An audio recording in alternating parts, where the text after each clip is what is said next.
कहीं ना कहीं इजराइल को यह उम्मीद थी कि रशिया उसका साथ दे ही देगा।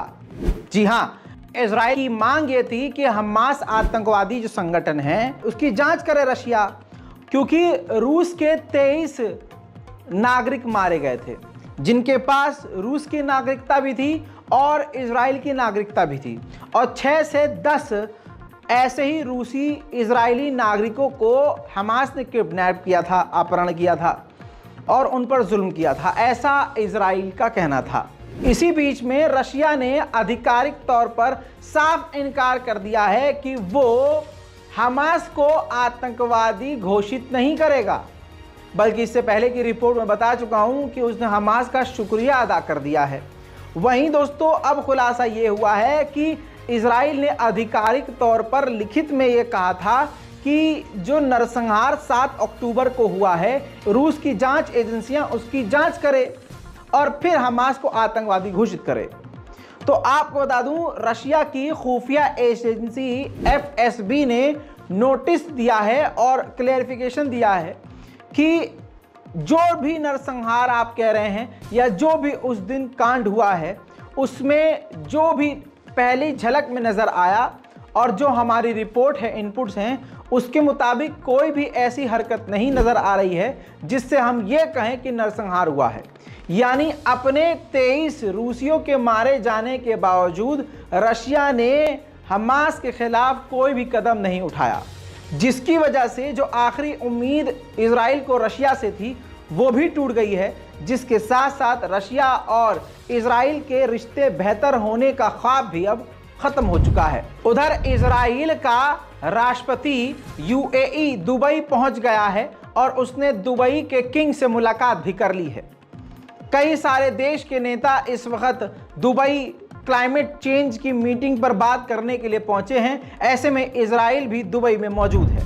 लेकिन बड़ी खबर ईरान से ये आई इस मुद्दे पर कि ईरान के राष्ट्रपति इब्राहिम रईसी ने दुबई जाने से इनकार कर दिया, क्योंकि उनका कहना है वहां पर इजराइल है और जहां इजराइल जैसी गंध हो हम वहां नहीं जाएंगे। इंटरनेशनल क्रिमिनल कोर्ट के जज प्रोसिक्यूटर जो हैं वो पहुंच गए हैं इजराइल, उन फैमिलीज से मुलाकात करने के लिए जो मारे गए हैं, जिनके मारे गए हैं और जो अभी गाजा से रिहा होकर आए हैं। एक और दबी हुई खबर निकलकर अब सामने आई है कि ईसाइयों के धर्मगुरु पोप फ्रांसिस ने काफ़ी पहले ही इजराइल के राष्ट्रपति से कहा था कि आतंकवाद का जवाब आतंकवाद से मत देना। यानी इनडायरेक्ट वे में इजराइल की मिलिट्री के एक्शन को आतंक कह दिया था पोप फ्रांसिस ने। कांड किसने किया और इन्वेस्टिगेशन किसके खिलाफ हो रही है, भारत के मुसलमान इस चीज को अच्छे से फील कर सकते हैं। यूएन के कमिश्नर ने कहा है कि हम इसकी जांच करेंगे कि हमास ने यहूदी महिलाओं के साथ सेक्सुअल वायलेंस किया है कि नहीं, और हम सबूत भी इकट्ठा करेंगे और रिपोर्ट पेश करेंगे। उधर अमेरिका के विदेश मंत्री एंटोनी ब्लिंकन ने इजराइल से कहा है कि वेस्ट बैंक में आपके लोग जो आतंक मचा रहे हैं, इजरायली जो लोग हैं वो जो हमला कर रहे हैं फिलिस्तीनियों पर, उसको रोकने के लिए आप क्या कर रहे हैं, कुछ न कुछ ज़रूर करिए। अमेरिका ने इसके अलावा 20 और ईरानियों पर पाबंदी लगा दी है, ये इल्ज़ाम लगाकर कि इन 20 लोगों के कनेक्शन हमास से थे।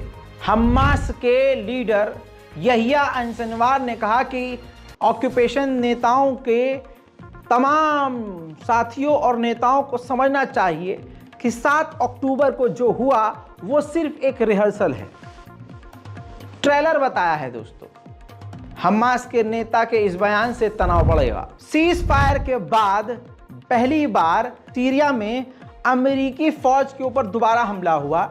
हालांकि इस हमले में ज़्यादा नुकसान अमेरिकी सेना को नहीं हुआ, लेकिन डैमेज कुछ न कुछ ज़रूर हुआ है। जान का नुकसान नहीं हुआ, माल का हुआ है।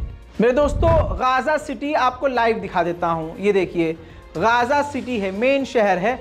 वहाँ पर आप देखिए फिलिस्तीनी लोग भी आपको नज़र आ रहे हैं और उन्हीं के बीच इजराइल का टैंक भी टहलता हुआ नज़र आ रहा है। ये हाल गाज़ा का हो गया है।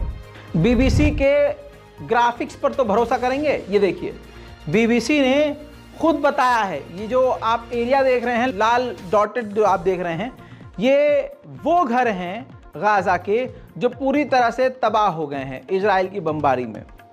98,000 घर, बिल्डिंग इजराइल ने पूरी तरह से तबाह कर दिए हैं गाजा के। उधर ईरानी कमांडर ने बताया कि हमारे पास जो खबर है वो ये है कि 1600 टैंकों को लेकर इजराइल गाजा के अंदर घुसा था, जिसमें से 300 टैंक आम व्हीकल इजराइल के गजा के लड़ाकों ने तबाह किए और 100 से ज़्यादा इजरायली फ़ौजियों को वासिले जहन्नम किया है।